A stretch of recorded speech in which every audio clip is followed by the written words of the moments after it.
ఈవీఎంలలో నిక్షిప్తమైన ఎంపీ అభ్యర్థుల భవితవ్యం రేపటితో తేలిపోతుంది. ఎవరు గెలుస్తారనే ఉత్కంఠకు మరికొద్ది గంటల్లో తెరపడనుంది. ఈ నెల 4న చేపట్టే ఎన్నికల కౌంటింగ్కు సంబంధించి పూర్తి ఏర్పాట్లు చేపట్టారు. పార్లమెంటు పరిధిలోని మొత్తం 7 నియోజకవర్గాలకు సంబంధించి మొత్తం 3 కేంద్రాలను కౌంటింగ్ కోసం ఏర్పాటు చేశారు. జిల్లాలో మండుతున్న ఎండల కారణంగా వెదర్ ఎంత వేడిగా ఉందో అంతకంటే ఎక్కువగా హాట్ రేపటి ఫలితాలపై ఉండబోతుంది. మరికొద్ది గంటల సమయం మాత్రమే మిగిలి ఉండడంతో అభ్యర్థులకు టెన్షన్తో చెమటలు పడుతున్నాయి. పార్టీల నాయకులు కార్యకర్తల్లోనూ ఎక్కడా లేని ఉత్కంఠ నెలకొంది. ప్రజల్లో ఎవరు గెలుస్తారన్న ఒక రకమైన ఆసక్తితో ఎదురుచూస్తున్నారు.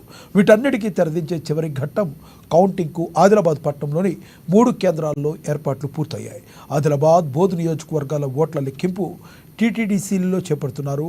అస్ఫాబాద్, సిర్పూర్ నియోజకవర్గాల కౌంటింగ్ బాలికల రెసిడెన్షియల్ గురుకుల కళాశాలలో జరుగుతుండగా నిర్మల్, మోధల్, ఖానాపూర్ సెగ్మెంట్ ఓట్ల లెక్కింపు సంజయ్ గాంధీ పాలిటెక్నిక్ కళాశాలలో నిర్వహించనున్నారు. రేపు ఉదయం 8 గంటలకు ఓట్ల లెక్కింపు ప్రారంభం కానుంది. ముందుగా పోస్టల్ బ్యాలెట్లు ఓట్ల లెక్కిస్తారు. ప్రతి నియోజకవర్గానికి 14 టేబుళ్ల చొప్పున ఏర్పాటు చేశారు. పోస్టల్ ఓటింగ్ల కౌంటింగ్ కోసం 7 అసెంబ్లీ నియోజకవర్గాలకు కలిపి 14 టేబుళ్లు ఏర్పాటు చేసి లెక్కిస్తారు.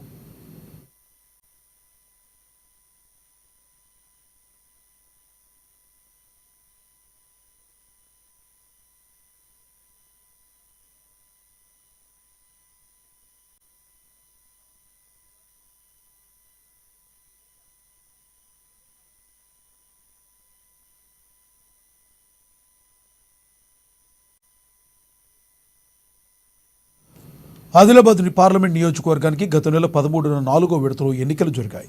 7 నియోజకవర్గాల పరిధిలో 2200 పోలింగ్ కేంద్రాలు ఏర్పాటు చేశారు. 12 మంది బరిలో ఉండడంతో ఒక్క ఈవీఎంతోనే పోలింగ్ కొనసాగింది. మొత్తం 16,50,175 మంది ఓటర్లుండగా 12,21,563 మంది తమ ఓటు హక్కును వినియోగించుకున్నారు. 74.03% పోలింగ్ నమోదైంది. ఒక్కో టేబుల్పై 14 ఈవీఎంల నుంచి లెక్కింపు ప్రక్రియ చేపట్టనున్నారు.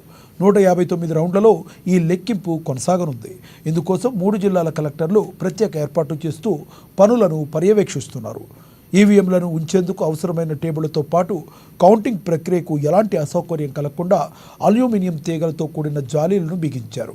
నిరంతరం నిఘా ఉండేలా సీసీ కెమెరాలు అమర్చారు. ప్రధాన పార్టీలు, స్వతంత్ర అభ్యర్థులు కూర్చునేందుకు వీలుగా ఏర్పాట్లు కూడా చేశారు.